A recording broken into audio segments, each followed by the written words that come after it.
Now, we all want to get on the same page about what the Global Data Barometer was about, what it found, and then we can look more deeply at where the Caribbean is situated within this wider global snapshot of where we're at. So to do that, to provide that overview, I'd like to invite Dr. Silvana Fumega, the project director at the Global Data Barometer, to give us an overview of the initiative. Dr. Fumega, the floor is yours. Thank you so much. And first of all, thank you so much for the invitation. I'm really happy to be here with all of you.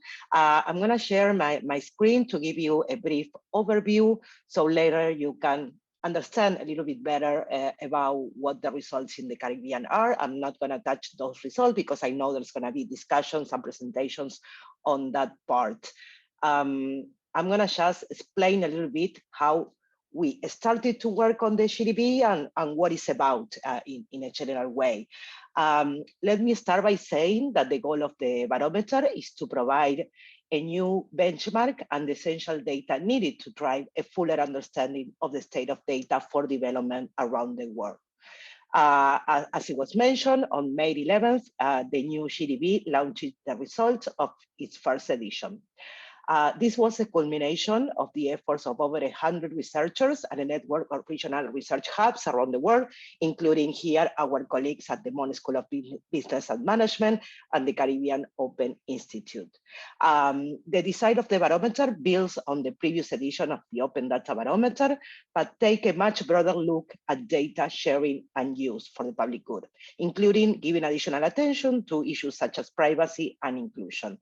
By the way, the last edition of the ODB was a regional one, was in 2020, and it was run by ILDA with the collaboration of the Caribbean Open Institute, and it covered several countries in Latin America and the Caribbean.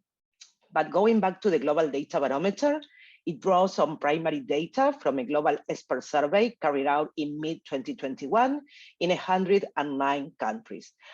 These metrics were combined with secondary data from trusted sources to generate a range of metrics. The period assessed, and I think this is an important clarification, is between May 2019 to May 2021. So whatever results you're going to see later are covering that period. All the things that are happening, today and in the previous month are not covered yet in these results and probably are going to be covered in future editions. Why did we start this project? I just mentioned that we are taking a broader approach to the topic, and that's basically because the global data agenda has changed dramatically over the last 10 years. Initially, the main focus was on openness, particularly of public data, under the assumption that better open data would deliver better development outcomes. And that was the main reason behind the Open Data Barometer, the predecessor of our study, and that was the reason that it was set up in the first place. However, today, we are talking and thinking much more about issues such as privacy, protection of human rights in the development of technological interventions, AI, digital security, inclusion, and data governance within countries and across them. All these topics can no longer be ignored, and this increased complexity of the data agenda has at best only partially reflected in global measurements, at least until now.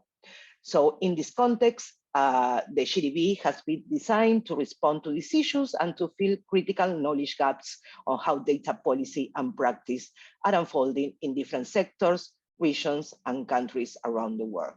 So this new benchmark looks at the landscape beyond just open data and through a series of thematic lenses, such as land, political integrity, climate action, health and COVID, public contracting, company information, and public finance.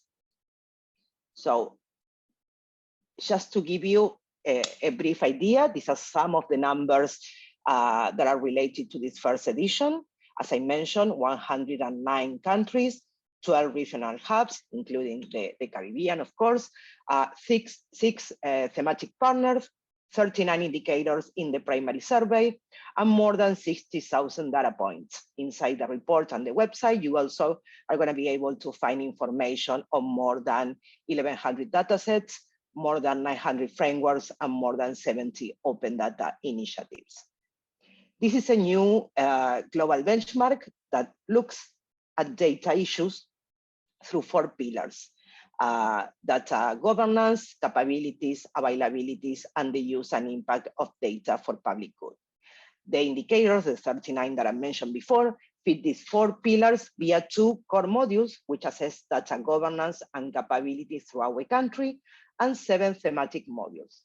5 of these thematic modules revolve around money, accountability, and power, and were developed in partnership with expert organizations. For example, political integrity module was developed in partnership with the Open Government Partnership and Transparency International, the public procurement one in partnership with Open Contracting, company information was developed in partnership with Open Ownership, public finance in partnership with the Global Initiative for Fiscal Transparency, also known as GIFT, and the land module in partnership with the land portal. Also, we covered 2 pressing issues that are climate action and health and COVID. So here you can see a little bit of the structure. It's just to give you an idea. And in order to gather all this data, regional partners hired national researchers. Many of you from the Caribbean are here today with us, and were trained according to the GDB handbook and all the materials we provided. After the researchers did the fieldwork, with the help of the coordinators in each of the regional hubs, a review was conducted by the coordinators, and then later some additional review was conducted with the support of our thematic partners. I want to clarify that in spite of that, responses and justifications are available on our website, as well as a feedback channel in order to share any comments or questions, and that will help us continue to improve our work moving forward. All the data collection and the review process was conducted during the second half of 2021. And some clarifications about the results that you're gonna see. The data collected allow us to show you how countries are performing against each module. However, it is important to highlight that the GDB is more a rating than a ranking. In that sense, primary indicators and scores are based on a 0 to 100 scale, where 100 is designed to measure best practices defined against international agreed frameworks. So while comparison between countries can be used to look for relative strengths and weaknesses, we think that the greater value in this model is in showing individual areas for improvement in each country and enabling them to target and track improvements over time. Moreover, the barometer norms are designed to be attainable. If we take the maximum score given on each indicator and we construct an imaginary country that combines the best performance found across all the countries today, we can see that this imaginary country would score 95.92 with those in those indicators. That proves that virtually all countries should be able to attain high scores with time and effort, and that's the purpose of the barometer, to guide that effort. As I mentioned before, I won't provide the breakdown of the results of the region, as there's a presentation coming after me about the Caribbean. Here you can see just a general average scores in each of the modules that I mentioned before. But I want to provide just some general observations about the work that we did around the 109 countries. In that sense, first of all, developing and using data for the public good is possible. As mentioned, virtually all the norms established by the barometer are, in theory, attainable today. However, when we see the score, I mean, we just saw the average one at the global scale, and also what we see in different regions, what it is showing us is that there is still a long way to go. Also, even though we are taking a broader approach to the agenda, open data is still a key component of this measurement. So in that sense, what we see, or we can say about the agenda, is that the open data agenda are still alive, but not longer progressing in a linear way. In that sense, I mean, it's not increasing at the same rate that it was a few years ago. Although new national open data initiatives have launched since, for example, 2016, others have disappeared.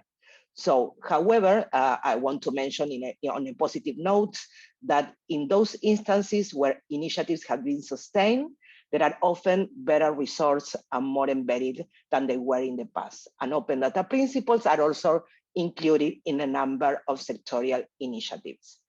Also, I'd like to point out that capacity gaps, when I say that, I mention skills, training, infrastructure, remain a significant barrier to deliver value from data. In that sense, while the digital divide may be narrowing in some places, gaps still exist across governments, private sector, and civil society in their ability to create and use data for public good. Another takeaway is that well-drafted frameworks deliver better data. When rules are explicit about data collection, management, and sharing, data is much more likely to be available, useful, and sustainable in addressing any number of issues for the public good. And lastly, one thing that I think is pretty important is that collaboration between, for example, traditional civil society and civic technologies, or between journalists and private sector application providers are driving new uses of data that highlight, for example, corruption, that promote public integrity, that could monitor environmental issues or shape public policy debate. Here you can see some examples from around the world about uses of data in different countries, but those are just some examples that you can go and dive and explore in our report and also in the data. I mean, we have a tab that you can go and download the data that you think is more important for you. It could be the whole data set, or it could be by country, module, or region. Also, just to finish, I want to say that there's a clear evidence that partnerships and the work of international organizations in terms of advocacy of certain topics is showing results in terms of advancing the data agenda. In that sense, I mean, if we see in a general way the numbers that, for example, procurement data is getting, we can see that there's an improvement in that sense in the past few years. So we are showing that the work that is done from many organizations, from many advocacy actors is providing some results. So once again, I'm gonna stop here, but I want to let our colleagues discuss the regional fundings, but I want to invite everybody to explore our website, to explore the report. There you can find it in English or French or Spanish, and you can see also all the data, and also there's a channel for us, for you, sorry, to provide us with feedback and with comments about the things that you're finding there. So hopefully this general overview can help you understand a little bit better about how these results that my colleagues are gonna show later were constructed and what was the work behind these results. So once again, I want to thank you, the school and the Caribbean Open Institute for this invitation. It's a pleasure to be here today, and hopefully this is the beginning of many more conversations. So I'm going to stop here and let you share the results for the region.